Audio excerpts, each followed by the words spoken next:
Tov, Bezrat Hashem, avec l'aide de Dieu, on va commencer notre étude habituelle. Chaye Moharan, on est arrivé au passage numéro 28. On est toujours dans le chapitre qui nous parle de cause et effet de toute histoire, paroles et actions qui se sont passées à travers chaque enseignement que Rabbi Nachman a dévoilé dans le monde, dans le Likutei Moharan. Pourquoi c'est important de savoir? Parce que les enseignements de Rabbi Nachman, comme on l'a beaucoup répété et dit, ce ne sont pas des paroles de Torah qu'on s'assoit à la maison, qu'on prépare et qu'après, devant le public, il disait ce qu'il a préparé. C'était pas du tout ce genre de choses-là. Les enseignements de Rabbi Nachman, l'unique raison pour laquelle il est venu dans ce monde, il a dit lui, et autour de lui aussi, ils ont dit les tzadikim à l'époque, Rabbi Nachman, c'est un tzadik qui n'est pas comme les autres tzadikim. Il a une autre fonction, Rabbi Nachman. Rabbi Nachman, sa fonction en étant tzadik, c'est uniquement pour aider les personnes qui n'arrivent pas dans leur chemin, dans leur avodat Hashem. Les générations, ils s'endurcissent avec l'épaisseur du mal qui nous entoure, qui existe autour de nous, et qu'on le veuille ou pas, qu'on soit fort ou faible, ça nous atteint, nous, en tant que juifs qui veulent appliquer Torah au mitzvot, qui veulent se rapprocher d'Akadosh Baruch Hu. On est obligé d'être, sans qu'on le veuille, on est influencé. Sans qu'on le veuille. Depuis des Nahon, mais maintenant encore plus, parce qu'avec tout ce qui se passe aujourd'hui, avec tout ce qu'il y a, ça devient un peu plus compliqué, de plus en plus. Et maintenant, on est arrivé à la fin de tous les temps. On est très proche de la Géoula, Bezrat Hashem. Et le Yetzer Hara, il le sait très bien. Et le Yetzer Hara, il sait que c'est son dernier combat. Donc il est en train de faire le combat de sa life, comme on dit. Il se défoule de toutes ses forces et il essaye d'employer tous les armes qu'il a cachées, qu'il a attendues pour le dernier moment. Et là, il emploie toute son arme et toute son armée et toutes sortes d'armes et de mitraillettes qu'il a contre nous, le peuple juif, pour qu'on essaye. C'est pas juste de ne pas appliquer Torah au mitzvot, c'est qu'on perd la émouna, qu'on a peur dans ce monde, qu'on désespère, qu'on perd la joie, on n'a pas la vitalité de vouloir essayer de conquérir le monde. Ça c'est une flamme que le juif, il a en lui tout le temps. C'est une flamme qui brûle, qui est présente et qui t'amène à te battre. Mais malheureusement, il y a contre cette flamme aussi. C'est quoi le contre de cette flamme-là? C'est tout ce qui se passe dans ce monde-ci, les événements, les problèmes, la parnassa, la santé, les enfants, la femme, les budgets, les rêves. Après, c'est personnel. Est-ce que je veux me travailler personnellement? La colère, la paresse, la mélancolie, etc. Et on est fusillé de tous les côtés. On est fusillé à travers le téléphone, on est fusillé à travers la télé, on est fusillé à travers les nouvelles, ce qui se passe. Après, à part ça, il y a les amis, les copains, chacun il se raconte. On est influencé de tous les niveaux, de tous les côtés, on est tiré. Il y a un moment où tu baisses les bras et tu dis, je comprends pas, ça veut dire comment ça se passe. Ça c'est le dernier combat que le Yetzer Hara, il se bat contre le juif pour le faire tomber. Il va le laisser faire tout ce qu'il faut dans la Torah et les mitzvot. Mais dans son cœur et dans sa tête, il va avoir des questions sur Hachem. Qu'est-ce qui se passe? Pourquoi ça se passe? Peut-être il n'existe pas, peut-être il n'est pas, peut-être il est contre moi, peut-être il ne m'aime pas. Et ça fait baisser la vitalité qu'il y a dans le service divin. Et ça, mes amis, il faut savoir une chose. Aujourd'hui, j'ai eu une conversation avec quelqu'un et il m'a dit, j'ai lu quelque chose qui m'a attrapé. Je lui dis, ah bon, qu'est-ce que tu as lu? Il m'a dit, j'ai ouvert un livre et j'ai lu la première ligne du livre au tout début. Et là-bas, il y a écrit, un juif, il doit savoir que tout ce qu'il doit faire dans ce monde-ci, c'est pour amener dans le ciel, dans le monde futur, dans le Gan Eden. Et il m'a dit, écoute, j'ai 40 ans, j'ai grandi dans des écoles juives, j'ai jamais entendu cette phrase. On m'a jamais dit cette phrase. Qu'on vient dans ce monde-ci, il y a un but, c'est-à-dire il y a un but. On n'est pas venu ici pour rien. C'est pas qu'on est né, il y a eu un mariage et un autre. C'est pas du tout ça. Et c'est précis, c'est compté, c'est réfléchi, c'est pesé, c'est parlé, c'est tamponné. Ça a été parlé, ça a été réfléchi. Les gens ils ont Akadosh Baruch Hu avec les anges, avec les tzadikim. Et ils ont fait en sorte qu'il y a une neshama comme toi qui sorte et que tu viens dans ce monde-ci. Et toi, comme t'es toi, la façon de comment tu réagis, tu sens les choses en fonction de la vie que tu as menée, des expériences dans ta vie, tout ce qui t'a formé, ce qui tu es aujourd'hui, c'est Akadosh Baruch Hu qui a voulu que tu sois de cette manière-là fait pour que tu le reconnaisses toi de cette manière que tu es. Et ça, c'est la gloire de Dieu. Oui. Et ça, c'est pas quelqu'un d'autre, c'est que toi-même. Et chacun, il ne doit pas regarder les victoires des autres, ce que les autres ils gagnent, ce que les autres ils arrivent à faire, si l'autre il est plus intelligent que moi ou l'autre il arrive plus à faire que moi. Nous, on regarde autour de nous et chacun il devient un you, comme un. C'est impossible à vivre de cette manière-là. On regarde que le monde et on fonctionne, tout ce qu'on fait, c'est en fonction de ce qu'on voit autour de nous. Akadosh Baruch Hu, il nous a créés de manière qui est très personnalisée parce que Hachem, il attend de chacun des hommes de sa création un service divin qui est personnalisé à toi-même. Ne cherche pas à ressembler à quelqu'un d'autre, essaye de te ressembler à toi-même. Je veux pas que tout le monde soit des tzadikim. D'écouter qui tu es, d'apprendre la neshama que tu es.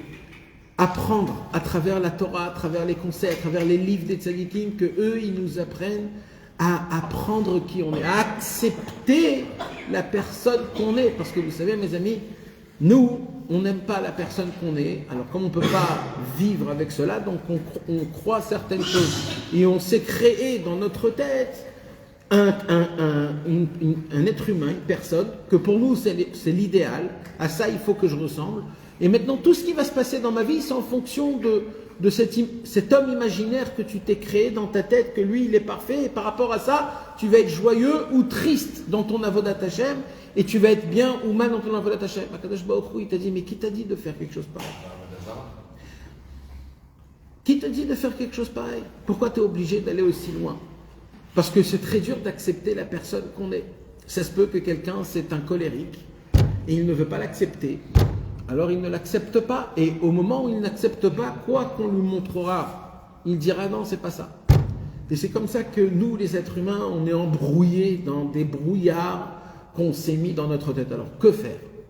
C'est de là où a été créé un concept.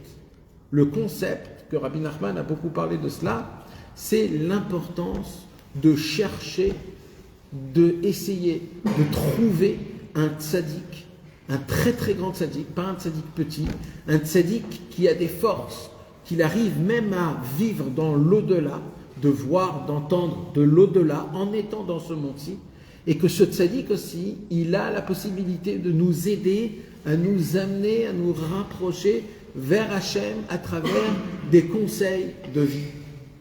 Parce que nous, tout seuls, on ne peut pas se rapprocher d'Akadosh Baruch Hu à cause de notre personnalité. Et ça, c'est écrit dans la Torah, c'est écrit partout. Quand Akadosh Baruch Hu, il a voulu faire sortir le peuple juif, il fallait qu'il y ait un tzaddik qui se met à la tête. C'était Moshe Rabbeinu.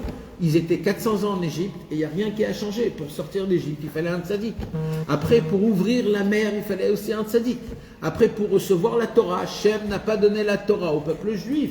Il a donné au tzaddik, à Moshe Rabbeinu, que Moshe Rabbeinu, c'est lui qui nous a donné la Torah. Pourquoi? Pour nous enseigner.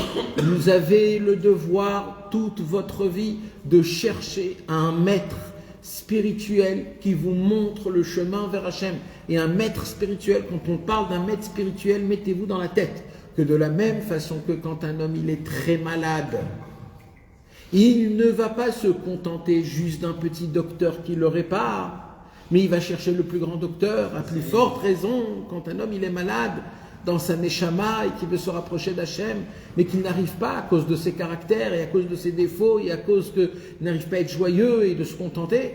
Il doit chercher un tzaddik de niveau, qu'il est un réparateur de neshama, un docteur de neshama qui n'est pas juste un petit, mais un très très très très très très grand. Et ce soir, mes amis, on va parler de quelque chose, je vais vous dire la vérité, pour comprendre ce qu'on va parler ce soir, il faut un petit peu se déconnecter de ce monde. Parce qu'on va dire des choses qui viennent de l'au-delà. On va parler des choses qu'on n'a jamais entendues. Ce soir, parmi tout ce qu'on va étudier, il y a un point qu'on va étudier qui est inimaginable, mes amis. Inimaginable. On va parler de la Torah numéro 65 du Likutei Moharan. Si vous avez le Likutei Moharan à la maison en français, vous pourriez le voir, Torah numéro 65. Cette Torah-là, elle a un nom. Alors il y a le nom du livre, Vayomer Boaz El Ruth, c'est sur la Megillat Ruth. D'accord ? Mais cette Torah-là, mes amis, elle a un nom. Le nom de cette Torah, elle s'appelle le jardinier.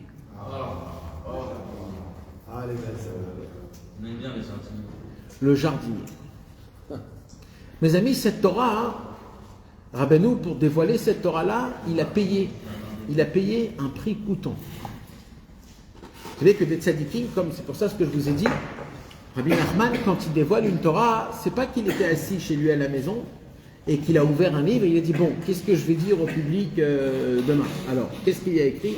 C'est pas comme ça que Rabbeinu il faisait. Rabbeinu, il s'éteignait, il montait dans le ciel et il montait dans les mondes supérieurs et là-bas, il entendait des choses, il voyait des choses. Il montait dans des endroits très cachés, il se cachait, il se faufilait. Des fois, il payait même de l'argent pour rentrer dans des endroits très secrets, très cachés, pour entendre la Torah. Pas de tzadikim, d'Hashem Yitbarach Be'atzmo. Et maintenant, vous savez que quand on entend la Torah de Hachem Yitbarach Be'atzmo, tu ne peux pas redescendre et répéter. C'est pas comme ça que ça fonctionne.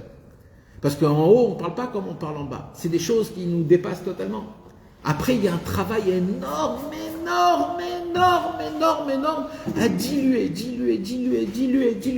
jusqu'à que tu arrives à le former en lettres, après en mots, après en mishpat, comme on dit, en phrases, et après en Torah. C'est un travail qui est très très dur de diluer, de manière où les paroles deviennent des paroles très simples que toi et moi, on peut en parler. Cette Torah là, mes amis, c'est une Torah en fait que Rabbeinu nous enseigne en fait le tafkid, comment on dit le tafkid ? Le rôle, un nouveau rôle que Rabbi Nachman a reçu du ciel. Vous savez que les tzadikim, c'est pas quelque chose de personnel. Vous savez ce que c'est un tzadik ? Le Ramchal, il dit dans le livre Derech Hashem, je l'ai lu il n'y a pas longtemps, un tzadik, c'est quoi un tzadik ? C'est pas quelqu'un qui étudie beaucoup, c'est pas quelqu'un qui fait des miracles, c'est pas quelqu'un qui prévoit l'avenir. Un tzadik, c'est combien tu es prêt à donner aux autres. C'est ça un tzadik. Plus un homme il est prêt à donner aux autres, à partager, à dévoiler, à aider, plus c'est un tzadik.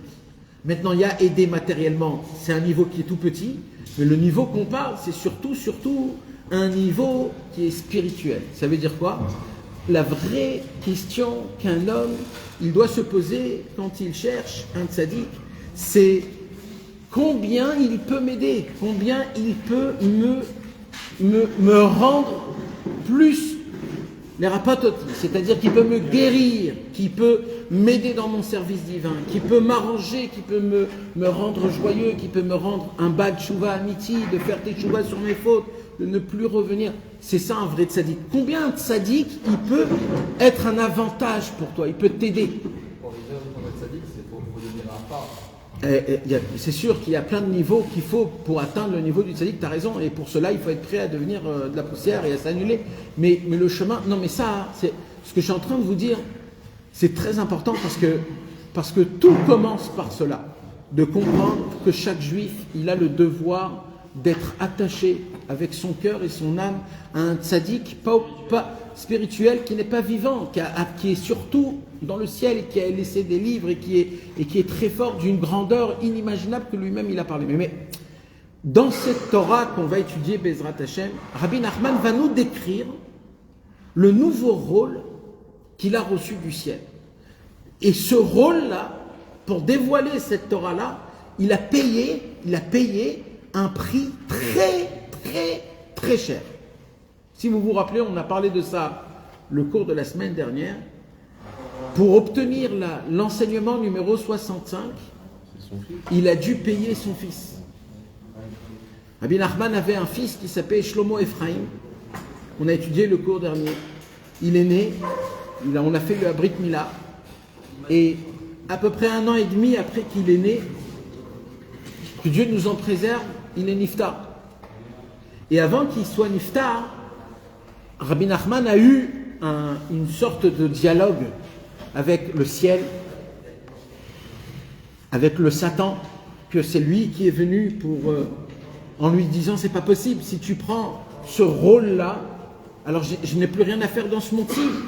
Qu'est-ce que je peux faire dans ce monde-ci si tu prends ce rôle-là?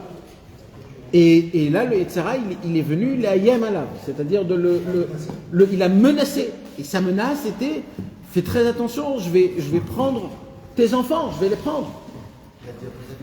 Et Rabbeinu, il a dit, moi, je suis venu dans le monde pour ramener les enfants à Hachem. Et malheureusement, que Dieu nous en préserve, Rabbeinu Akadosh a perdu son fils à l'âge de 1 an et demi. Donc Chaye Moab. Ici, c'est celui-là, le numéro 1. Il est parti de la tuberculose ici, ça? Tuberculose ici, ça? Il a eu la tuberculose. On n'a pas beaucoup de connaissances sur lui, il n'y a pas beaucoup d'histoires, on ne sait pas, mais il y a une chose qu'il faut savoir, c'est que là on va lire dedans, et là il est mort à 1 an et demi, et Rabbi Nathan, il appelle l'enfant de Rabbeinu qui s'appelait Shlomo Ephraim, il appelle Rabbi Shlomo Ephraim, c'est-à-dire qu'il avait à peine 1 an et demi. Maintenant, Shlomo Ephraim, c'est un nom qui est très spécifique, c'est quoi? Comment il s'appelait le fils de David Amelech? Shlomo. Comment il s'appelait le fils de Yosef Hatzadik? Ephraim, Shlomo Ephraim. Rabbeinu, il a dit, sachez une chose, cet enfant est parti, le peuple en entier, dans le passé, dans le présent et dans le futur, ressentent une peine d'une grandeur inimaginable. Car tous les yeux de tous les tzadikim, de toutes les générations, étaient sur cet enfant-là. En fait, cet enfant-là, c'était le Mashiach inclus, Mashiach ben David, Mashiach ben Yosef, Shlomo et Ephraim. Et Rabbeinu, il a raconté qu'il devait prendre cet enfant-là, monter en Eretz Israël, et en Eretz Israël, il amenait le Mashiach avec. Quand cet enfant-là, il est parti de ce monde, pour la première fois, on a vu, Rabbi Nathan y raconte, on va le lire tout de suite dans le Chayei Moharan, ce qui s'est passé, comment la tristesse de Rabbi Nachman a été très très grande. Mais ce n'est pas juste une tristesse d'un papa qui a perdu son fils. En vérité, Rabbi Nachman, il y a toute une histoire qu'on va la lire là. Et suite à ça, il a dévoilé un enseignement dans le Likutei Moharan, donc la Torah 65. On va en parler là tout de suite, Bezrat Hashem. Et on va comprendre un petit peu maintenant comment cet enseignement touche tout l'événement, comment il s'est passé. Alors, je commence à lire et je lis et je traduis. Mahamar Vayomer Boaz El Rout, l'enseignement dans le Likutei Moharan qui s'appelle Vayomer Boaz El Rout, qui est situé dans le Siman 65. Nehemar Bekaïtz Tafkuf Samervav, il a été dit un été. C'était à peu près l'enfant de Rabbi Nachman de Breslev, il est parti au début de l'été et cet enseignement a été dévoilé un petit peu après. Donc on parle du mois d'août à peu près. Veneemar Bekaïtz Samour Leptirat Beno, il a été dit tout de suite après que son fils est parti de ce monde. Ayeled Kadosh Ve'anora, l'enfant saint et redoutable. Morenu, notre maître, Arav Rabbi Shlomo Ephraim Zichrono Livracha. Shlomo Ephraim, c'était l'enfant de Rabbeinu qui est parti. Ve'az Amad Lefanav Morenu Arav Rabbi Nathan Zecher Tzadik Livracha. Et alors Rabbi Nathan se tenait, est venu voir Rabbi Nachman. Il a entendu que Rabbi Nachman a perdu son fils Shlomo Ephraim. Alors tout de suite, il est parti le voir. Ils n'habitaient pas dans la même ville. Mais quand il a appris cela, tout de suite, il a fait le voyage pour aller voir son maître.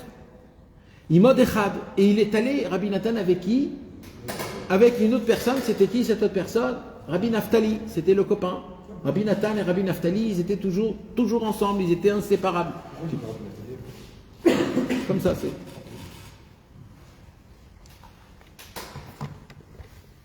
Donc, ils sont allés, Rabbi Nathan et Rabbi Naphtali, voir Rabbi Nachman. Et quand ils sont venus voir Rabbi Nachman, qu'on leur a dit à la maison que Rabbi Nachman, il n'est pas à la maison. Il est où? Ils lui ont dit, il est dans le grenier. Il se cache dans le grenier. Apparemment, Rabbi Nachman, il faisait des doutes dans le grenier. Et pendant ce moment-là, et il était là-bas pendant des journées et des journées. Alors ils lui ont dit, il est dans le grenier. Qu'est-ce qu'il y a là-dedans? Alors, c'est une bonne question. En vérité, ce Chaim Moharan-là, il n'est pas dans la première édition. Okay. Mais c'est Rabbi Nachman de Tchérin qui a rajouté ça. Donc c'est Rabbi Nachman de Tchérin qui a rajouté ça. Après l'édition. Exactement. Shaya l'Adonenu Morenu veRabbeinu Zichrono Livracha al Beito veAdonenu Morenu veRabbeinu Zecher Tzadik Livracha siper imam migodel tsaro veisurim shelo. Et quand ils ont frappé dans le grenier, ils sont montés dans le grenier, ils ont frappé, est-ce qu'ils peuvent rentrer? Rabbeinu leur a ouvert, les a fait rentrer. Ils se sont assis, et Rabbeinu il s'est assis. Et là, Rabbeinu, pour la première fois, il commence à raconter à Rabbi Nathan et à Rabbi Naphtali. Il faut que vous compreniez, mes amis. Rabbi Nachman, c'est un maître. Il a la majorité de ses élèves de Rabbi Nachman, ils sont plus âgés que lui. Comprenez déjà ça. La majorité des élèves de Rabbeinu, ils étaient plus âgés que lui, pas de 1 an, 2 ans, de 20 ans. C'est-à-dire tous les élèves de Rabbeinu, Rabbeinu, quand il est mort à 38 ans, Rabbeinu. Et ses élèves à lui, ils avaient 60 ans, 50 ans. Il avait des élèves de 80 ans, des tzadikim, des rabbanim, des très très très grands. Et là, Rabbi Nathan et Rabbi Naphtali, c'était les seuls élèves qui étaient plus jeunes que Rabbeinu. Ils avaient 8 ans, 9 ans plus jeunes que Rabbeinu. Donc là, Rabbeinu, il parle à eux comme si qu'il parle à un copain. En fait, il est en train de, on va dire ça se dit pas, mais comment t'as dit? Il se livre un petit peu, il se soulage. Il est là et il va enlever toutes les grandeurs qu'il y a, toutes les grades, maître, élève, il n'y a plus rien, il n'y a plus tout ça. Ils le font entrer et là, Begova Enaim, comme on dit, Rabbeinu leur dire, il commence à raconter les souffrances qu'il souffre. Il commence c'est Chas Shalom, c'est pas se plaindre. Rabbeinu jamais il s'est plaint. C'est une situation. Il décrit une situation. Combien il a des souffrances.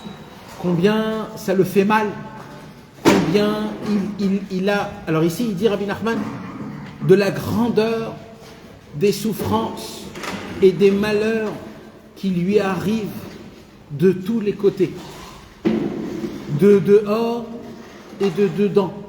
Rabbeinu, il a expliqué, il a dit, j'ai des problèmes à la maison. Mes problèmes à la maison, c'est que mes enfants, ils sont éparpillés dans toutes les familles.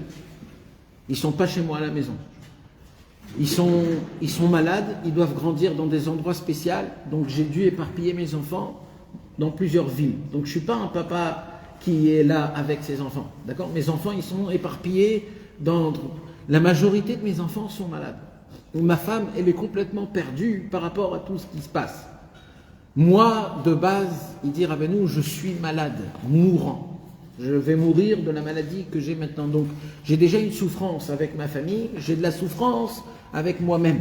Il dit, mais mis à part cela, en plus de cela qui est déjà un problème, j'ai des personnes qui sont des cholkim contre moi, des personnes qui ont de la controverse contre moi, qui se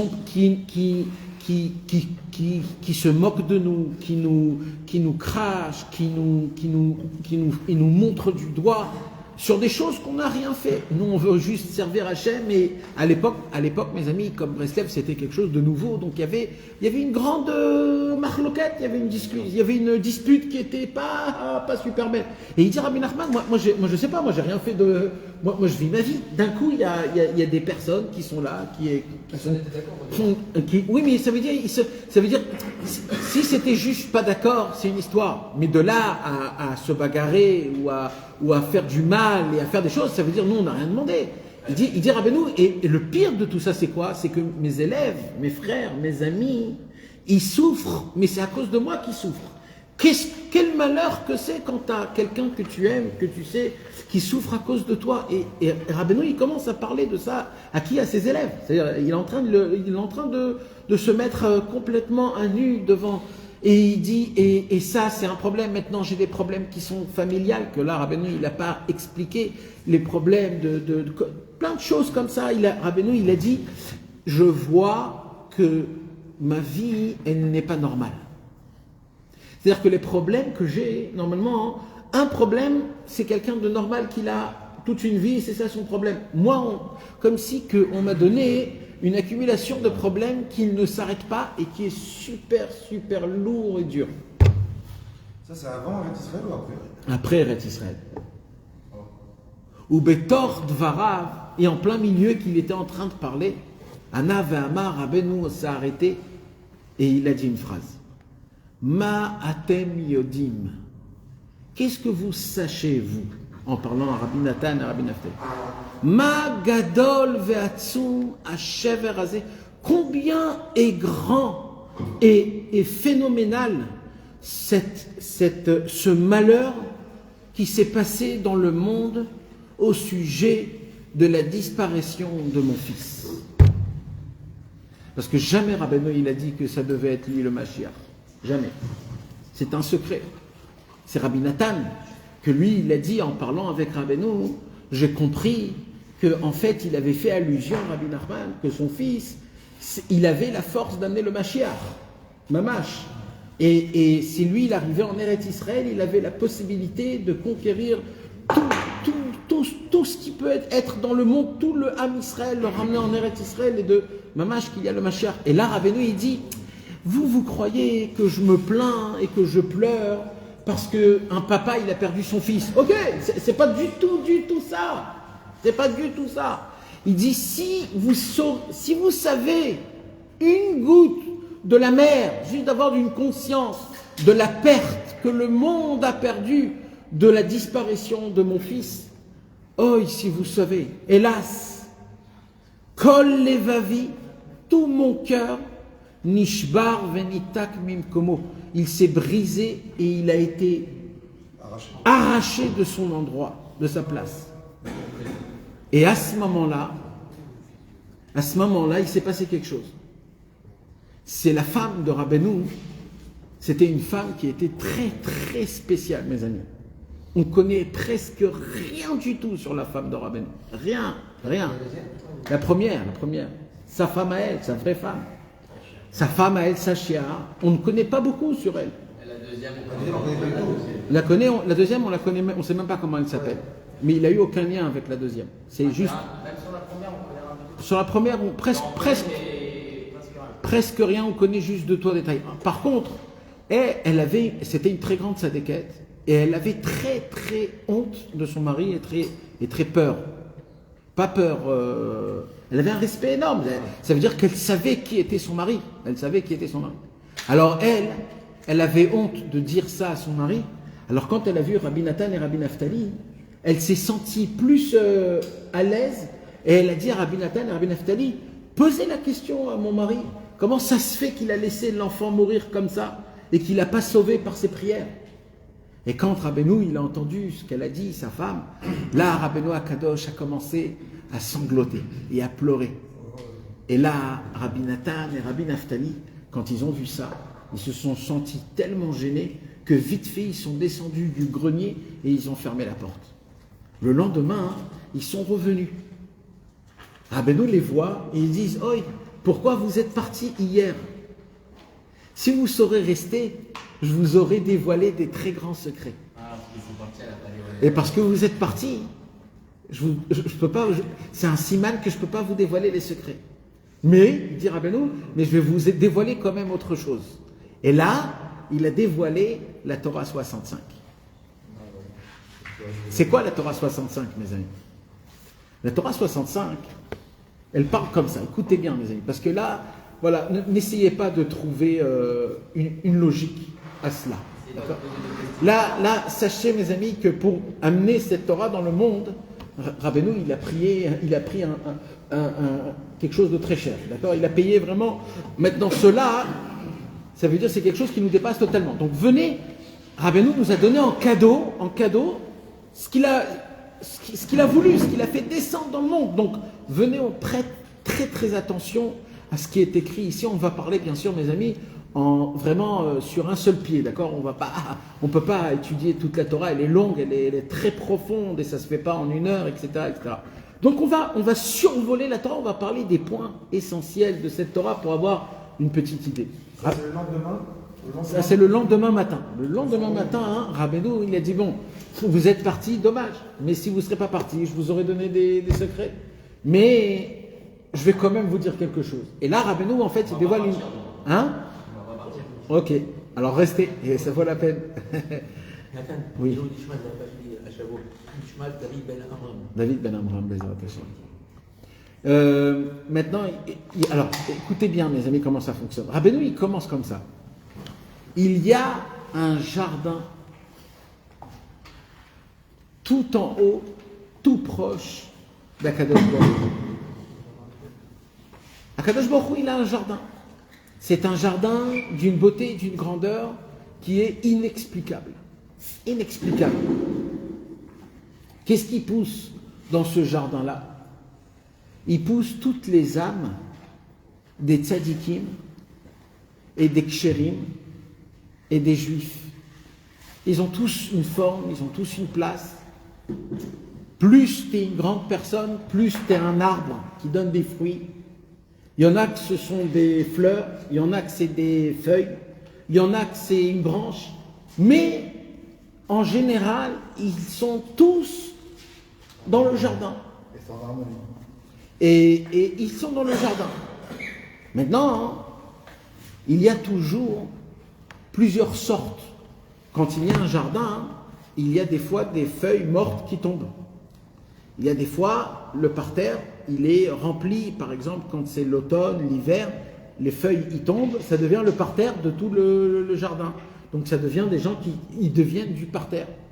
Il y a des fois aussi des fleurs qui sortent du jardin, parce que ça pousse, ça va en dehors du jardin. Donc peut se retrouver d'un coup toute une série de fleurs, de feuilles ou d'arbres que petit à petit, avec le temps, ils sortent du jardin vers Achutza, vers l'extérieur. D'accord? Et ce jardin a besoin d'un jardinier. Il a besoin d'un jardinier. Que le jardinier, son travail, c'est de s'occuper du jardin, de ses fleurs, de ses branches. Qu'est-ce qu'il fait le jardinier? Le travail du jardinier, c'est de connaître par cœur l'emplacement de chaque arbre. De regarder s'il est bien emplacé avec du soleil, s'il a la terre qu'il faut, si les racines ils peuvent aller très loin, s'il est arrosé, s'il donne assez de fruits, s'il n'est pas malade, s'il y a des champignons qui poussent à côté. Le travail du jardinier, c'est de connaître parfaitement toutes les fleurs, tous les arbres, leur emplacement, tout ce qu'il y a autour, de manière qu'il y a une harmonie qui maintient tout ce jardin-là. D'accord? On ne dit pas que le jardinier, à l'époque, c'était Adam Arishon. Alors, à l'époque, parce que là-bas, on parle du Gan Eden. Le Gan Eden, c'est le jardin d'Éden. Adam Arishon était le gardien, oui, c'est vrai. Maintenant, ça, il dit Rabbi Nachman, le jardinier, il est choisi dans le ciel tous plein de générations. Akadosh Baruch Hu, il dédie un jardinier parmi des centaines, des dizaines de générations. C'est-à-dire, on ne parle pas d'un tzaddik de la génération vivante, on parle d'un tzaddik qui dévoile des choses que ça prend une emprise pendant des générations, comme par exemple Rabbi Shimon Bar Yochai. Rabbi Shimon Bar Yochai, c'était pas juste un tzaddik de la génération, c'est un tzaddik que jusqu'à aujourd'hui, il nous influence avec le Zohar HaKadosh, avec tout ce qu'il y a autour, etc., etc. Donc, Rabbi Shimon Bar Yochai, il dit Rabbi Nachman dans cette Torah-là, a été un moment dans sa vie le jardinier. Il dit Rabbi Nachman, il y a un problème. C'est quoi le problème? C'est que pour s'occuper de ce jardin, automatiquement, ce jardinier, il est éprouvé et il est obligé de souffrir des souffrances dans ce monde-ci qui sont atroces. Ça fait partie du concept. Et c'est pour cela que ce n'est pas donné à tout le monde. Et on pose la question aux tzadikim. Est-ce qu'ils veulent, est-ce qu'ils sont prêts à être le jardinier? En fait, c'est quoi un jardinier, Bezrat Mehmet? C'est quoi? C'est de s'occuper des Neshamot, du Ham Israël, que Chas Veshalom, on ne s'égare pas et on sort du jardin, mais qu'on reste dans le jardin d'Akadosh Baruch Hu et qu'on grandisse et qu'on prend toute notre vitalité, toute notre grandeur de là-bas. Chas Veshalom, qu'on ne tombe pas, on ne devient pas sec, ou alors qu'on ne mûrit pas, ou alors qu'on ne donne pas de fruits, ou alors qu'on sort complètement du jardin. Tout ça, c'est le travail du jardinier. C'est pour cela qu'il dit Rabbi Nachman de Breslev, un juif, quand il vient dans ce monde-ci, il doit chercher un maître qui puisse le faire grandir, qui puisse s'occuper de lui au niveau spirituel, dans sa neshama, dans son avodat Hashem, comment il sert à Kadosh Baruch Hu, parce que tout seul on ne peut pas, et on a besoin d'un tzaddik qui soit à hauteur de pouvoir couper des fois une fleur, couper une branche, mettre, vous savez, tout, tailler des fois des moments, parce que des fois, c'est comme ça, pour la bonté de la Neshama, on a besoin des fois d'être taillé, d'être, etc. C'est le travail du jardinier, c'est ce qu'on appelle des tikkunim que le tzaddik a émettre, il nous donne des réparations pour qu'on puisse avancer, s'améliorer et connaître Akadosh Baruch Hu encore plus et encore plus. On parle des Neshamot des gens qui sont niftarim ou des gens... Non, là on parle des Neshamot, tout mélangé. Là il n'y a pas de vie, de mort, on parle de tout mélangé. Toutes les Neshamot du Ham Israël. Donc le Neshama il est aussi dans ce jardin actuellement. Et Bevadaï. Et ce qui fait que tu es dedans ou extérieurement, c'est combien tu es attaché à Hachem. Il y a plein de Neshamot qui sont en dehors de la barrière du jardin. Énormément. Je vais même aller te dire que le jardin, il est malade. Le jardin, il a perdu son allure, il a perdu sa beauté, il a perdu les couleurs, les fruits donnent des fruits qui sont amers, pas tous. Il y a des bonnes choses. Mais il faut savoir que la fonction de comment le jardin on a besoin qu'il y ait un tzaddik qui vient s'occuper de ce jardin. Et l'état du jardin, il dépend du tzaddik? L'état du jardin, il dépend du tzaddik? C'est quoi, il dépend? Ah oui. Il s'occupe. Mais il est pas beau, il est pourri, il dépasse. Et avant que le tzaddik il est venu, il était comme ça, c'est ce que je dis. Oui. Il faut dire que chaque génération, il y a 36 tzadikim qui sont là pour vous donner. Nahon. Alors, quel est le rôle de ces tzadikim? Alors, c'est une bonne question. Moi, je ne parle pas du tout de ce genre-là. Alors, il y a chaque génération 36 tzadikim cachés et 36 tzadikim dévoilés. Comme ça, c'est écrit dans la Gemara, dans Masechet Brachot. Il y a écrit aussi que dans chaque génération, il y a un tzaddik comme Abraham, un tzaddik comme Yitzhak, un tzaddik comme Yaakov, et un tzaddik comme David Amelech. Comme ça, c'est écrit dans chaque génération. Ça, c'est des tzaddikim qui ont un travail dans ce monde-ci, qui sont dans ce monde, à travers leurs actions, à travers leurs prières, à travers leur enseignement de Torah, à travers la Avodat Hashem qu'ils font, le Chesed qu'ils font. C'est des tzadikim qui enseignent la Torah, c'est des tzadikim qui essayent de maintenir le judaïsme, Mais maintenant, moi je parle d'une autre chose totalement. Moi je parle de quoi? Je vais expliquer de quoi je parle. Je parle quand un homme, un juif, il a tout ce qu'il faut pour réussir, mais que malheureusement, il a beaucoup sali sa neshama. Pas que dans cette vie, même dans les vies intérieures, d'à l'époque. Et comment ça se voit ça? Que quand on me parle un peu de la Vodat Hashem, du service divin, de comment je dois me prendre en main, de comment je dois prier, de comment je dois ne pas m'en faire, d'avoir la émouna dans Hashem, de ne pas avoir peur. Alors quand je vois que je tombe dans ces choses-là, malgré qu'on me dit qu'il ne faut pas, je me dis, pourquoi j'arrive pas? Pourquoi j'arrive pas? Pourquoi j'arrive pas à ne pas être en colère? Pourquoi j'arrive pas, quand mon plat il est en face de moi, j'arrive pas à me retenir? Pourquoi quand je m'énerve, je dis des gros mots? Pourquoi j'arrive pas? Je sais que c'est pas bien. Pourquoi j'arrive pas? Pourquoi? C'est simple. C'est parce que c'est une accumulation de vie antérieure et de toute une vie. Notre neshama, on l'a écrasé. On n'a pas assez de force. On a donné place d'abord à notre corps, d'abord à nos envies, d'abord à notre égoïsme personnel, d'abord on a regardé d'abord moi ce qui me convient, ce qui ne me convient pas. Après je regarde Hachem. Des fois je l'oublie complètement. Je n'ai pas confiance en lui quand il faut vraiment avoir confiance. Quand il faut donner le maaser, j'ai des questions, je me dis peut-être oui, peut-être non, peut-être un peu, j'ai assez donné. Ça veut dire je ne suis pas sérieux, je ne me prends pas en main, je ne me pose pas des questions, qu'est-ce que je fous dans ce monde-ci? Pourquoi je suis venu dans ce monde? Pourquoi je vis actuellement? Pourquoi Hachem il me donne à respirer tous les jours? C'est obligé que j'ai quelque chose à faire. On ne peut pas me donner la vie si je n'ai rien à faire, c'est pas possible, j'ai rien à faire. C'est certainement que j'ai un but, certainement que je dois arriver quelque part. Comment ça se fait que je peux marcher dans ce monde-ci, bouffer des pizzas et de ne pas poser ce genre de questions? T'es venu pour faire quoi ici? Pour fumer? T'es venu pour faire quoi? Tu pompes l'air des gens qui font plus. Un homme, il doit se prendre en main et se poser les bonnes questions, les vraies questions. Mais le pire de cela, c'est que même si je me pose les bonnes questions, je n'ai pas de réponse. Parce que je n'ai pas de solution, je ne sais pas que faire. Qu'est-ce que je dois faire? C'est là où les tzadikim ils viennent dans ce monde. Les tzadikim, il y en a un très particulièrement, notre maître Rabbi Nachman de Breslev, que c'est lui qui nous a raconté tout ça. Et lui, il nous a enseigné des conseils, comment essayer de surpasser cela. Alors mes amis, écoutez bien ce que je vais vous raconter ce soir, des paroles de Rabbi Nachman. Rabbi Nachman va nous décrire, mes amis, va nous décrire quel niveau il doit avoir ce tzaddik-là, le jardinier. Écoutez bien, hein, parce que ça c'est du jamais vu et du jamais entendu. Jamais, voilà, jamais, jamais, jamais. D'accord? C'est du jamais vu et du jamais entendu.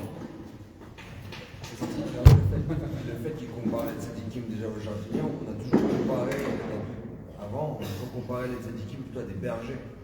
Ouais. Aujourd'hui, il nous fait un fridouche comme quoi c'est des jardiniers. Ça fait déjà... Oui, oui. Maintenant, pour que le jardinier puisse s'occuper de toi, il faut que tu te rapproches de lui. Tu comprends ça? Les bergers qui étaient le guide et les jardiniers qui étaient là justement pour les personner, pour nous. C'est-à-dire, si un homme il veut être, comment on dit, qu'on s'occupe de son problème, il faut qu'il aille voir le docteur, il faut qu'il aille voir le jardinier. Le jardinier, il doit vérifier, il doit regarder comment ça fonctionne. Et là, Rabbi Nachman, mes amis, il dévoile un chidouche, c'est un cadeau énorme que Rabbeinu, il a... Vous savez, mes amis, le Baal Shem Tov, avant que je vous dise c'est quoi, je vous fais une petite akdama. Le Baal Shem Tov, il a envoyé une lettre à son beau-frère qui habitait en Eretz Israël, Rabbi Gershon de Kitov. Il a envoyé une lettre.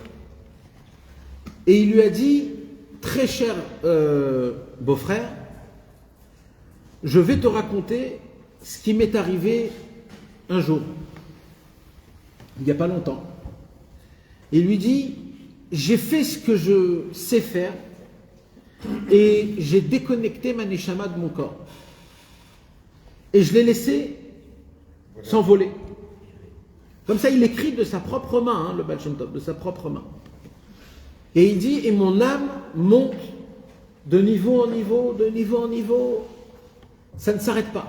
C'est pas au Moussaf de Shabbat, ça? Non, il n'y a pas de précision. Je sais pas, il y a pas, non, je crois pas, peut-être. Mais là-bas, c'est pas précisé. Et il dit, j'ai passé devant la yeshiva de Rabbi Akiva, mais j'ai voulu monter plus haut. Après, il dit, j'ai dépassé la yeshiva de Rabbi Shimon Bar Yochai, mais j'ai voulu monter encore plus haut. Après de David Ameler, après de Yosef Hatzadik, après des patriarches, Abraham, Yitzhak et Yaakov. Et comme ça, il raconte combien il monte de niveau en niveau, et il dit, jusqu'à que je suis arrivé dans un endroit où il y a écrit le nid d'oiseau. Le nid d'oiseau. Ken Tzipor. C'est un palais énorme. Et à l'entrée, il y avait écrit le nid d'oiseau. Et là, le Baal Shem Tov, il dit, je suis rentré. Et quand je suis rentré, j'ai tout de suite compris que ici se trouve le Mashiach Tzidkenu. Alors il était très content et il a dit, je veux le voir. Il est allé là-bas, il est rentré. Et il a vu le Mashiach. Et il lui a posé une question. Il lui a dit, quand tu viens? Alors, il lui a dit, quand le monde prierait comme toi, je viendrai. Et quand il a entendu ça, il a dit, oi, malheur, quand ça va se faire ça? Alors il lui a donné une deuxième réponse.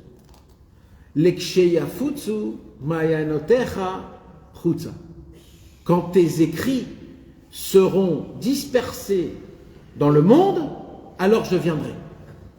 Comme ça, il écrit de sa plume le Baal Shem Tov. D'accord ? C'est très connu, c'est une lettre. Et là-bas, il dit, le Mashiach m'a dit encore plusieurs choses, mais que je ne peux pas dire. Je ne peux pas te dire. Mais je vais te résumer tout ce qu'il m'a expliqué en 2 mots. Et il dit là-bas comme ça, il dit, j'ai appris du Mashiach que dans chaque mot de notre prière, c'est-à-dire quand tu dis Baruch, d'accord, dans le mot Baruch, dans chaque mot de la prière, il y a 3 choses. Il y a des mondes, des âmes et de la divinité. Je répète, nous on croit que Baruch, le mot Baruch, c'est un mot, maximum, pas plus que ça. On va dire aller plus loin, un ange, parce que chaque mot qu'on sort de notre bouche de Torah et de Tfila, on crée un ange. Alors le maximum, on va dire, c'est un ange. Il vient le Baal Shem Tov et il dit, oubliez tout ce que vous avez appris, dans chaque mot qu'on prononce nous-mêmes, nous, personnellement, il y a dans le mot que tu prononces, quand tu dis Baruch, dans une bracha de Sheakol, tu dis juste le mot Baruch, dans le mot Baruch, il y a dans le mot Baruch un concentré de mondes, des mondes spirituels énormes, inimaginables, avec des puissances. Mis à part les mondes, il y a des âmes. Vous savez ce que c'est des âmes? Il y a des êtres vivants. Des êtres vivants, avec un corps. Des êtres vivants qui vivent, qui sont là, qui réfléchissent. Plusieurs, des neshamot et des neshamot, dans chaque mot qu'on prononce dans la prière, avec kavana ou sans kavana.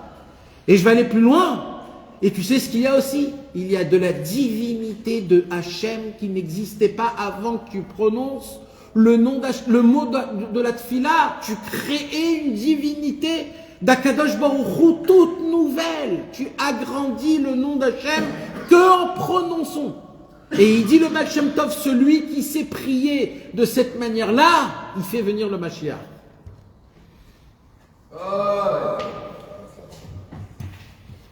La lettre, elle se termine, et cette lettre est devenue la seule Torah écrite du Baal Shem Tov. Le Baal Shem Tov n'a rien écrit, mes amis. Il a écrit, mais ça s'est éparpillé. Tout ce qu'on a du Baal Shem Tov, c'est de ses élèves. La seule Torah que le Baal Shem Tov, on a de sa propre plume, c'est que dans chaque mot qu'un homme prononce dans sa prière, qui sache, dans le Baruch, dans le Hata, dans le Hashem, Elokenu, Melech, Haolam, Baruch, She'amar, Ve'aya, Olam, Baruch, Omer, Ve'oseh. Chaque mot que je dis, je crée dans le monde. Personnellement, c'est à moi, ça m'appartient, c'est à moi. C'est à moi quand dans le ciel, après 120 ans, je vais monter, je vais voir tout cela. Je vais voir la puissance de ce que c'est.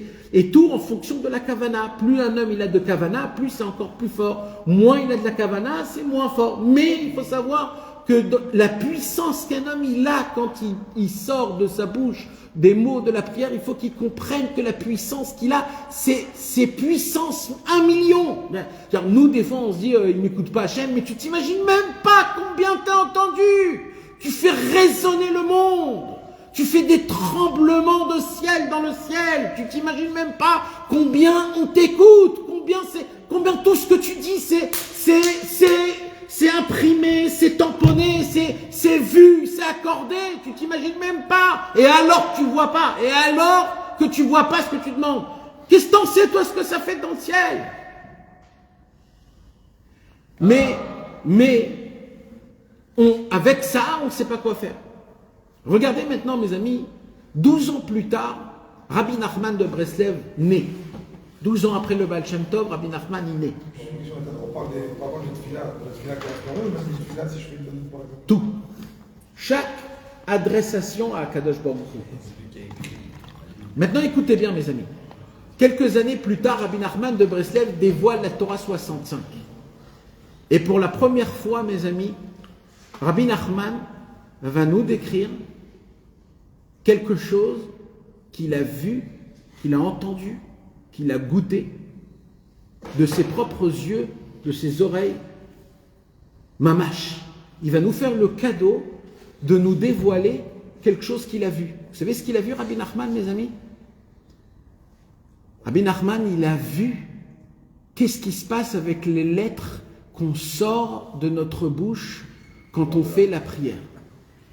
Il a vu de ses yeux. C'est ça en fait qu'il a obtenu dans la Torah 65 en perdant son fils Shlomo Ephraim. Dieu, il lui a fait faire montrer qu'est-ce qui se passe quand on prononce des mots de la prière, qu'est-ce qui se passe. Alors je suis obligé de le lire en hébreu parce que c'est trop... Il a compris, quoi. C'est ça. Il n'a pas compris. Quand tu dis voir, c'est qu'il a compris aussi. Non. Ah, c'est pas une... Il a pas vu, dévoilé, il quoi. est rentré tellement, Rabbi Nachman, il était dans l'importance de la prière. Rabbi, il a dit Kol ha'inyan sheli u brak tfila. Tout mon inyan, c'est que de la tfila. Rabbi, il nous a le plus, il nous a enseigné à prier, à être têtu, à parler avec Hachem, etc. Rabbi, il était à fond dans le inyan de la prière. D'accord? Donc maintenant, Rabbi, il dit j'ai demandé à Hachem, je veux plus que ça. Tout ce que je connais, je veux plus que ça. Montre-moi, Hachem, quelque chose. Montre-moi quelque chose qu'encore personne n'a jamais vu. Montre-moi qu'est-ce que c'est les mots de la prière. Et Rabbeinu, Akadosh Baruch Hu lui a fait faire montrer comment les lettres étaient vivantes, grandes. Comment ils vivent, comment ils parlent, comment ils sont. Et il l'a décrit dans la Torah 65. Et Rabbeinu, il dit, pour être un jardinier, il faut voir ça. Il faut le vivre. Il faut le voir constamment. Quoi? Alors écoutez bien, mes amis. Qu'est-ce qu'il dit, Rabbeinu? Rabbeinu, il dit, on a le Kitvé Torah 65. Peut-être derrière, tu peux essayer de voir s'il y a le... C'est le deuxième tome. Le deuxième tome derrière.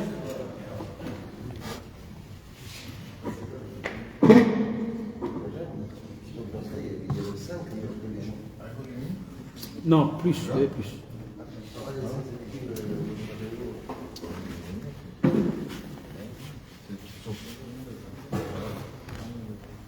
Mes amis, je vais lire en français directement pour que ça puisse être...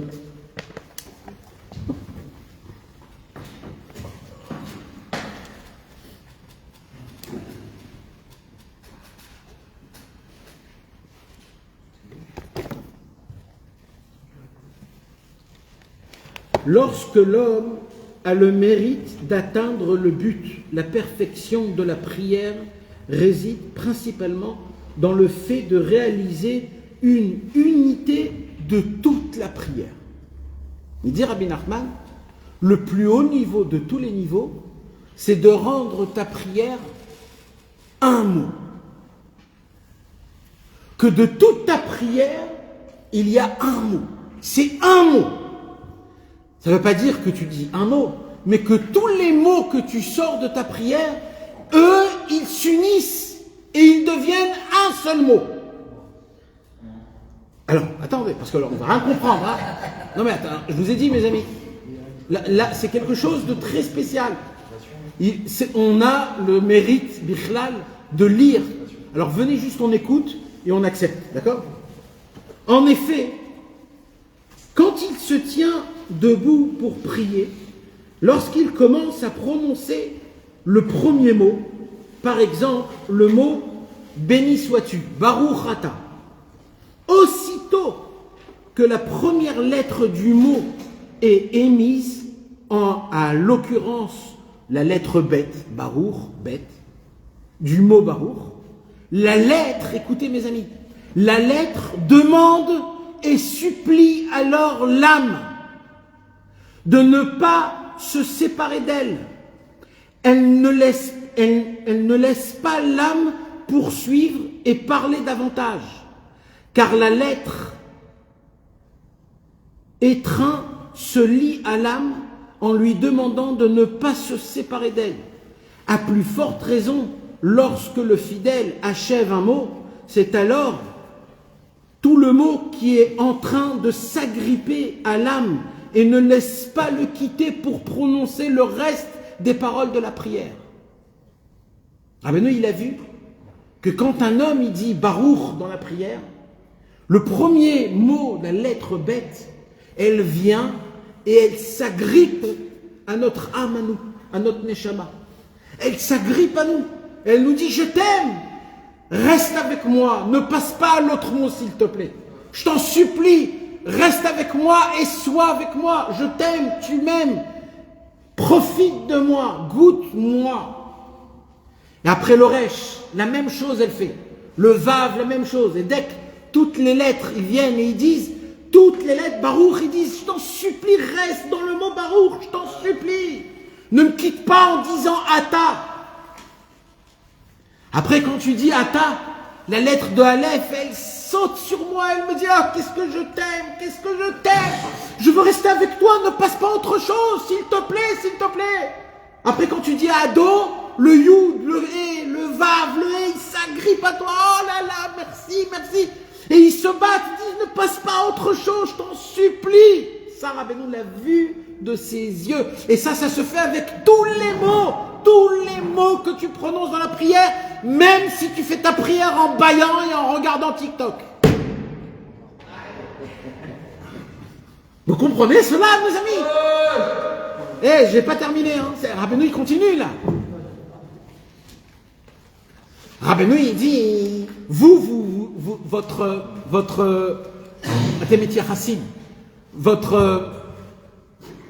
votre approche aux mots, c'est des lettres qui sont écrites sur un papier.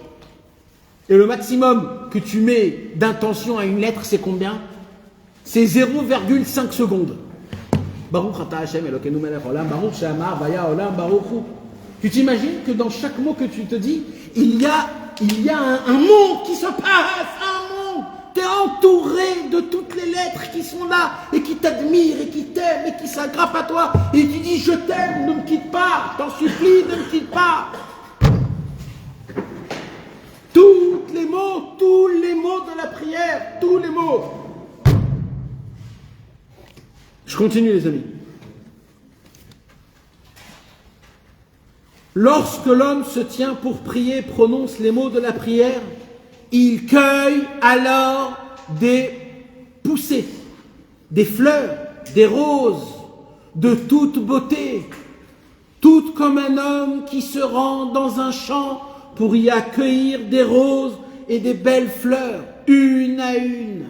Les mots de la prière, il dit Rabbi Nachman, c'est comme si que tu cueilles des fleurs et des roses dans un jardin et que chacune elle est parfaite, chacune elle t'aime, chacune elle veut que tu fasses d'elle quelque chose jusqu'à ce qu'il en fasse un bouquet, puis il en rassemble encore. Il dit c'est quoi la tfila, c'est quoi? Baruch. Toi tu lis Baruch, pour toi c'est évident que Baruch c'est Baruch parce qu'il y a écrit dans ton sidour, ça fait 15 ans que tu lis Baruch. Il dit Rabbeinu, toi tu sais pas, moi je vois ce qui se passe en haut. En haut, ta neshama, quand tu dis Baruch, elle monte dans un jardin, et elle va choisir une belle rose. Alors elle va regarder, elle va voir, non celle-là elle est pas belle, celle-là elle est pas... waouh, là j'en ai une. Et là tu cueilles une rose. Après tu vas chercher une autre, et tu vas voir, c'est un resh. Et après tu vas faire de ça un bouquet, c'est une lettre.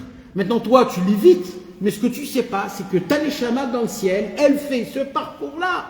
Chaque mot que tu dis, c'est un travail que tu cueilles des fleurs et des roses et tout quelque chose qui est inimaginable, mes amis, quelque chose d'énorme.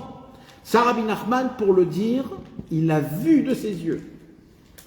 Puis il en rassemble encore l'un après l'autre pour en faire un second bouquet. Et en les liant ensemble durant sa marche, il cueillit et rassemble ainsi de nombreux, jolis et somptueux bouquets. De même en est-il du fidèle qui, durant sa prière, va de lettre en lettre au point d'en rassembler plusieurs pour en continuer une parole et un mot, puis il poursuit sa route et joint encore d'autres lettres pour en faire un deuxième mot, etc. 2 mots sont ensuite rassemblés, puis il continue et il cueillit davantage jusqu'à finir la première bénédiction. Poursuivant son chemin, cueillant toujours plus, allant de bénédiction, d'abord à Avot, Magen Avraham, après à Gevurot, après tu passes de bracha en bracha dans la Hamida. Ainsi, béni soit-il, et ainsi de suite, toujours plus en avant, qui peut décrire la splendeur de ces cueillettes et de ces regroupements que l'homme récolte et rassemble dans les paroles de la prière. En vérité, les bouquets, ils ont été déjà préparés par les Anshe Knesset Agdola.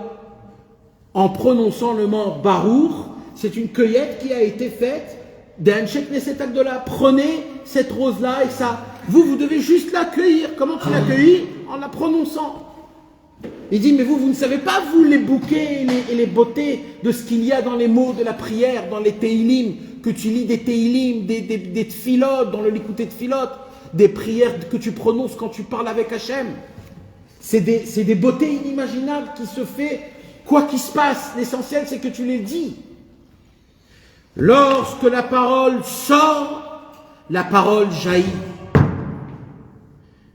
Elle vient et se fait entendre à ses oreilles. Elle demande alors à l'âme de ne pas se séparer d'elle. Chaque mot, elle vient devant notre âme. Et elle nous dit, je t'en supplie, Nathan, je t'en supplie. Chacun dit, je t'en supplie, ne te sépare pas de moi, reste dans le mot Baruch. Il est tellement beau le mot Baruch, reste dans le mot Baruch. Dès que la première lettre du mot est émise, la lettre la saisit et ne la laisse pas aller plus en avant. À plus forte raison, quand le fidèle finit un mot en entier, c'est alors le mot qui saisit l'âme. Et il ne le laisse pas le laisser afin qu'elle ne sait pas de ne se séparer de lui. Comment peux-tu? Là, Rabbeinu, il dit, j'ai entendu les mots, des mots, comment il parle. Et je vais vous dire, qu'est-ce qu'il a dit dans les mots, qu'est-ce qu'il me dit. Et là, c'est entre guillemets, ça veut dire c'est entre, pas guillemets, il nous dit dans les mots, comment peux-tu me quitter? Ne vois-tu pas ma beauté précieuse, mon éclat, ma splendeur? Ne suis-je pas le mot Baruch? Écoute de grâce ce que tu prononces, fais entendre à tes oreilles ce que tu fais sortir de ta bouche. Comment peux-tu me quitter, te séparer de moi? Il est vrai que tu dois poursuivre plus avant afin de glaner encore de précisions, merveilles et de grands trésors. Mais comment peux-tu te séparer de moi et m'oublier? Veille au moins à ce que là où tu iras, tu ne m'oublies pas et ne te sépare pas de moi. Fermez les guillemets. Voilà, mes amis, une parole de lettres. Une parole de lettres. Une parole des lettres de la tfila qu'un juif, qu'est-ce qu'il dit? Vous imaginez là ce qu'il a écrit? Je ne sais pas si vous me comprenez là, on doit péter les câbles, on doit sauter au mur. Rabbeinu nous dévoile une conversation qu'il a entendue d'une lettre, qui lui supplie de ne pas être oublié. Et lui dit au moins, pour poursuivre ta prière, juste rappelle-toi de moi. Et là, Rabbeinu, il revient depuis le début. C'est quoi l'essentiel de la prière? De faire de toute la prière un seul mot. Maintenant, on comprend ça. C'est-à-dire que quand un homme il fait Allénou les Shabbat, il se rappelle encore du mot d'Ani qu'il a commencé. Il est encore dans le Modéani, il est encore dans le Baruch She'amar, il est encore attaché à toutes les lettres. Et là, on comprend ce que le Baal Shem Tov a écrit. C'est quand le Mashiach viendra, quand tu feras rentrer dans les mots des mondes, des âmes et de la divinité. C'est tout ce qu'on vient d'étudier ici. Vous imaginez là Bon, je vais vous acheter tous des coussins, comme ça vous allez bien dormir, tous comme il faut. Et il y aura des couettes aussi, si vous voulez, comme ça. On n'a pas de questions, on y croit. Ah, j'ai une question à poser. On dit que quand on fait les prières, on envoie un autre Melech ou un autre malade, un autre sadique, qui est dans et qui raconte toutes les prières. Exact. Exact. Il n'y a pas que les prières, il y a des demandes de n'importe qui, fait un mot-clé extraordinaire.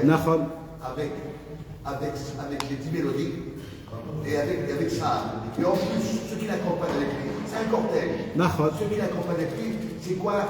C'est les Lévites avec leur instrument de musique et leur roi suprême. Après ça, ceux qui l'accompagnent, il n'est pas seul quand c'est pour tout ça. Bien sûr. Ça. Après ça, tu as encore tous les. C'est infini, tout le chemin de ce fameux bouquet jusqu'à qu'il arrive. Pour les fleurs, c'est des chariots de fleurs qui mangent, qui suivent le cortège, et on dit comme ça que quand on va sortir au match, on va cette odeur qu'ils vont lâcher. Ce sera ça où on pourra dire que là, le jardin, il est parfait. Il sort, il a bonne odeur, il a des bons fruits, et il y a le soleil qui brille, et il est fleurissant, il est vivant. Il y a plus beau que ça, il n'y a pas plus beau que ça. Rabbeinu, il dit, vous savez mes amis, pourquoi je vous dévoile cela? Il dit Rabbeinu, je vous dévoile cela parce que je vous donne un conseil. C'est pourquoi il dit Rabbeinu. La prière parfaite est atteinte principalement quand l'homme mérite de faire la prière une unité. C'est ça le plus haut niveau de la prière, c'est qu'un homme il puisse prier en vivant tout ce qu'on vient de lire ici, c'est-à-dire de vivre en fait avec ces lettres qui sont là et qui se rappellent de tous les mots et en même temps de tout ce qu'il a dit. Il n'y a pas juste une lecture habituelle, cérémoniale, matinale. Alors comment on fait ça? Lorsqu'il se tient au dernier mot de la prière, il en est encore au premier, car de cette manière, il ne s'est jamais séparé à la première. Alors comment on fait ça? Alors écoutez bien, lorsqu'un homme parvient, grâce au maître des chants, à contempler le but final, il n'éprouve alors plus aucune détresse ni de souffrance. Rabbeinu, il dévoile que pour faire cela, on doit s'attacher au tzaddik, que lui c'est le jardinier, que c'est lui, comme c'est le jardinier, c'est lui qui va cueillir, c'est lui qui va faire, c'est lui le zer for you. Tu sais, aujourd'hui, si tu veux donner des fleurs à quelqu'un, tu appelles quelqu'un, tu lui dis je veux des fleurs comme ça, comme ça, comme ça, tu mets un bouquet, écris ça et tu lui envoies là-bas. Il fait tout pour toi, t'as rien fait. Rabbeinu, c'est ça, Rabbeinu, c'est un zer for you. Il est là, il dit c'est quoi ce matin que tu as besoin? Ça, des roses, des blanches, des noires. Mais alors on le fait comment? En faisant un Rémi Mekacher, Surtout, alors, c'est pas juste un mot, c'est un concept de vie. Mais c'est surtout le Harelim et Kacher, en sachant que quand on se rapproche du Tzadik à Emet, c'est fait de plus en plus. C'est ça les mignons. Avant la tfila, mais attends, parce que ça s'arrête pas que là. C'est quoi ce concept de fleurs et de bouquet? Faire des fleurs, faire des bouquets. On a parlé d'un jardin. On va être jardinier, David. Toutes les lettres d'Akadosh Baruch Hu, c'est comme un exemple de fleurs et de beauté et de merveille. Et quand tu prononces un mot, c'est comme si que tu cueilles un bouquet très spécifique, que tu l'attaches et que tu le donnes. Le mot Baruch forme un bouquet exceptionnel comme un exemple. C'est un exemple d'une beauté qui est exceptionnelle. Ata, c'est une autre forme de bouquet. Hachem, c'est une autre forme. Et ainsi de suite. C'est des cueillettes. C'est des cueillettes, c'est pas que des fleurs pour que ça soit beau. Des cueillettes, c'est de trouver un champignon très spécifique. C'est de trouver un aliment. Je sais pas, c'est des cueillettes, voilà, des trucs. C'est-à-dire que tu trouves des très belles choses. Tu vas dans la. Et toute la prière, en fait, c'est ça, devant un Kadosh Baruch. Et on ne dit pas que la nature, c'est la vie de Kadosh Baruch. Oui, bien sûr. Adonai Malach, Geout Lavesh. On attend le chaque mot ne veut pas passer à un autre? Comment? Pourquoi chaque mot ne veut pas qu'il passe à un autre? Parce que chaque mot, c'est un lien à tout jamais, à l'éternité, jusqu'à où il n'y a plus le temps. Le Barour, chez Amar, que tu as dit ce matin, il a fait un pacte avec toi jusqu'à la fin de tous les temps, après Mashiach, après le monde futur, que comme c'est toi qui l'as sorti, c'est toi qui l'as libéré, il a un lien avec toi à tout jamais. Et c'est qui ce Barour, ce mot Barour? C'est tout le concept qu'on vient d'ici, c'est des mondes, c'est des âmes, c'est des divinités, c'est une richesse inimaginable qui a un lien très attaché à toi, qui est formellement à toi et qui demande qu'une seule chose, rappelle-toi de moi. Et quand on a dit Ata, le barouk, il est parti, il n'est pas encore parti, il est resté attaché à ça. Eh bien, si tu l'as oublié, il est parti. Il est là, mais tu l'as oublié, il est parti. Quand Rabbeinu il dit, rappelle-toi de toutes tes prières, rappelle-toi de tout, prie comme si, avec tout ce que tu as prié, avec tous les mots, alors ils sont là, ils sont tous ensemble, c'est énorme. Maintenant, mes amis, il dit Rabbi Nachman de Breslev, quand un homme, il atteint ce niveau de prière-là, écoutez bien mes amis, je termine avec ça. Quand un homme, il prie avec cette idée-là, avec cette fonction-là, il dit Rabbi Nachman de Breslev, sachez une chose, qu'on arrive à anéantir tous les problèmes qu'un homme il a. Il dit Rabbi Nachman de Breslev, pourquoi? Il dit parce que cette façon de prier là, c'est une façon qu'on va prier dans le monde futur, quand on va comprendre, quand le temps de ce monde-ci va être annulé, quand nos problèmes vont être annulés, quand on n'aura pas de choses à penser dans notre tête. Alors là, on va prier comme il faut, mais aujourd'hui, comme on est dans un monde qui est très très agité et qu'on est très infecté de ce monde-ci, alors on n'a pas de conscience combien Dieu est grand. Et quand il dit Rabbeinu, quand on n'a pas de conscience combien Dieu est grand, il dit Rabbi Nachman, c'est à ce moment-là même que les problèmes, ils existent. Pourquoi? Il dit Rabbi Nachman, parce que quand un homme, il se rappelle que Hachem, il est bon, et que tout ce qu'il fait, c'est du bien. Donc, même quand il y a une petite catastrophe ou un petit problème, quand tu te rappelles que c'est bien, Hachem il t'a donné ça, c'est que du tov, tu ne le ressens pas maintenant, tu le perçois durement, mais tu sais que c'est que du bien, tu sais que c'est ou une caparat avonot, ou un nouveau chemin à prendre, ou quelque chose, tu le sais. Alors il dit Rabbi Nachman, alors c'est une souffrance qui est vite fait, qui est palpable. Il dit Rabbi Nachman, c'est un petit exemple, si on veut donner un exemple, c'est par exemple un malade du sucre, comment ça s'appelle? Un diabétique, d'accord? Un diabétique qui doit se piquer tous les jours. La piqûre, elle fait mal la piqûre. Mais quand dans ta tête, tu te mets en mode que c'est bon pour ma santé et que grâce à ça, je pourrais manger normalement et ne pas avoir de prix, etc. La piqûre, elle devient agréable. Donc la souffrance, il dit Rabbi Nachman, c'est que dans la tête. C'est ce que tu es prêt à la recevoir ou tu n'es pas prêt à la recevoir. Plus tu ne la veux pas, plus elle te fait mal. Plus tu t'annules à Hachem et tu crois que tout est pour le bien, plus le problème il ne peut pas t'atteindre. Il dit Rabbi Nachman, plus on prie de cette manière, que tout est un, parce que Hachem il est tout un, alors grâce à ça un homme il arrive à supporter tous ses problèmes. Mais quand un homme malheureusement il ne prie pas de cette manière, alors la grandeur de ce monde-ci elle prend beaucoup le volume et c'est normal qu'on a beaucoup de problèmes. C'est pour cela on doit s'attacher à un maître qui nous enseigne à prier. Baruch Hashem, on a des tzadikim comme Rabbi Nachman, il a écrit des livres énormément.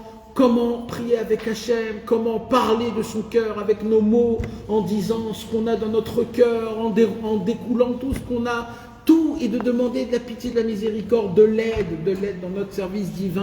Akadosh Baruch Hu, il vient à notre aide, et Akadosh Baruch Hu, il nous aide, et c'est comme ça qu'on devient des bons juifs, quand c'est Hachem lui-même qui nous montre le chemin, qu'on croit dans notre prière, qu'on croit dans les mots qu'on prononce. Mes amis, on prie, mais on ne croit pas que ça fonctionne.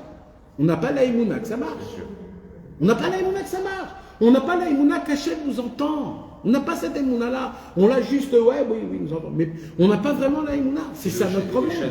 Dans ce monde-là, on a quand même, quand on prie, on a beaucoup de. C'est vrai, mais combien même le peuple juif, sa seule arme, c'est sa bouche. On ne doit pas tomber, on ne doit pas désespérer, on ne doit pas ne pas croire en nous-mêmes. Akadosh Baruch Hu nous a donné la force. Notre seule arme, c'est notre bouche. C'est la seule arme, il n'y a pas d'autre arme. Il n'y a pas d'autre arme. C'est la seule arme. Positif que négatif. C'est bien sûr positif, bien sûr Non, positif. mais négatif aussi. C'est vrai, mais vaut mieux parler du positif. Comme ça, le négatif, il s'annule tout seul. Mais Le Chaler Tibour, il est. le Chaler Tibour, alors il y a un Chaler Tibour, mais il y a un vrai Chaler Tibour. d'accord. Alors c'est sûr que le Chaler Tibour, il a une influence, mais on va pas s'arrêter à ça, parce que toi, tout seul, tu peux sauver la prière de tout le monde. Quand tu es attaché, quand tu pries, quand tu es sincère, quand tu es avec Hachem Itbarach, c'est à travers toi qui s'attache. Mais Nathan aussi va donner un conseil par rapport à ça, pour pouvoir voir aussi D'où le. les lettres et tout, etc. va faire des fautes dans la Il a dit dans les Hein? côtés de ça, Tant qu'à faire. par rapport au chemin d'Afrique, il commence à voir le petit hôte, Ah, vaut mieux pas. et en grand, un truc comme ça, non? Ouais. Là c'est une autre chose, mais tu as raison. Par rapport au Barouf, mais... Là, c'est une autre chose. Là, on parle d'une autre chose. Là, Rabbeinu, il nous enseigne, c'est ce point essentiel de un homme, il doit, dans ce monde-ci, vivre le monde futur.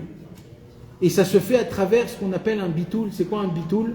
C'est que de temps en temps, quand un homme, il est dans l'agitation de ce monde-ci, c'est très bien, de temps en temps, de fermer les yeux, d'éteindre les volets, de fermer les oreilles, de fermer sa bouche et de s'annuler à Hachem. Comment? Comme je viens de le dire, avec la plus grande simplicité que ça dit.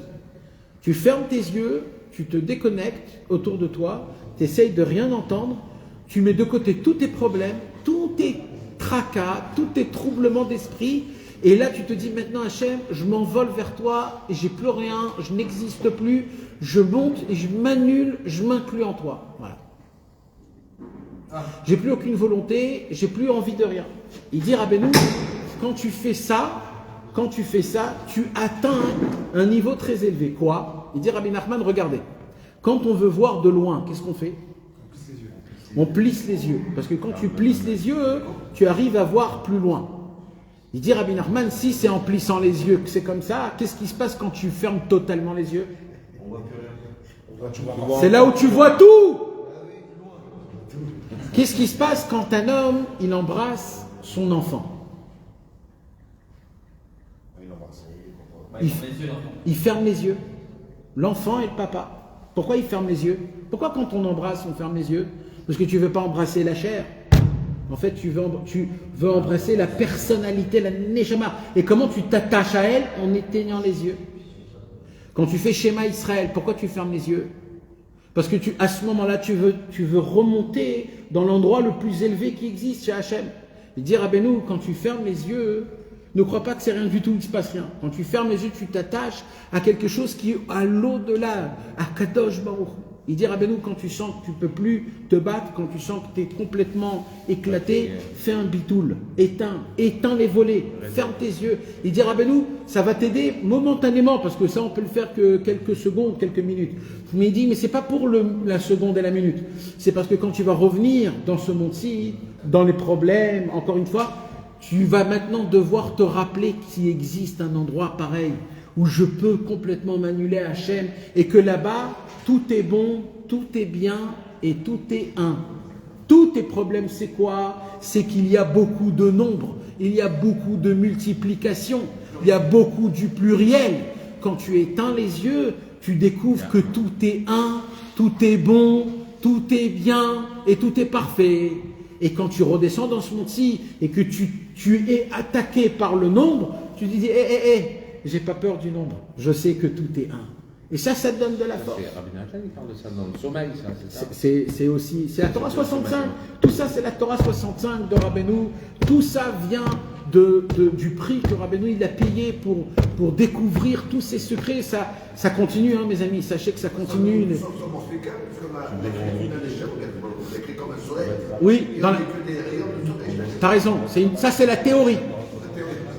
C'est pas malheureusement. On n'est pas à côté de ce Inyan-là. Bezrat Hashem, un jour viendra. Mais c'est pour cela qu'on a besoin de... J'ai pas compris le conseil pratique. Le conseil pratique. Le conseil pratique, c'est de t'attacher au tzaddik, qui est le Baal Hasadeh. Toute cette Torah, c'est ça. Toute cette Torah, c'est ça. Rabbeinu, il est là pour te dévoiler qu'il a reçu le rôle du jardinier.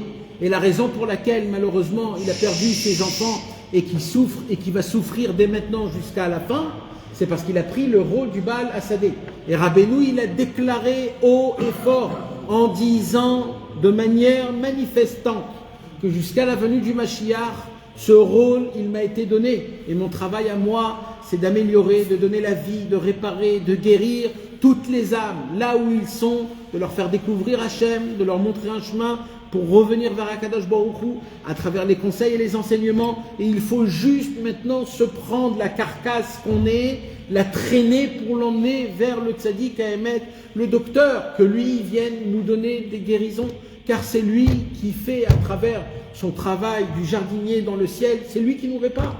Et notre travail à nous, quand on voit qu'il y a un homme comme ça, que c'est ça son travail, et qu'il n'est pas venu pour autre chose, Rabbeinu, c'est ça lui son but. Alors notre travail à nous, c'est de s'efforcer, d'étudier tous les jours, d'apprendre, de découvrir, de regarder, d'essayer d'appliquer, de mentionner, de prier, de manger, de dormir, d'étudier, de tout faire avec les conseils du Tzaddik Emet. Alors, c'est sûr qu'avec une vie pareille, Kadosh Baruch Hu nous aidera et que le Mashiach Bezrat Hashem viendra et que tout le monde sera en bonne santé, dans la parnassa, dans l'abondance, tout dans le bien parfaitement. Et pendant ce temps-là, juste, force et courage!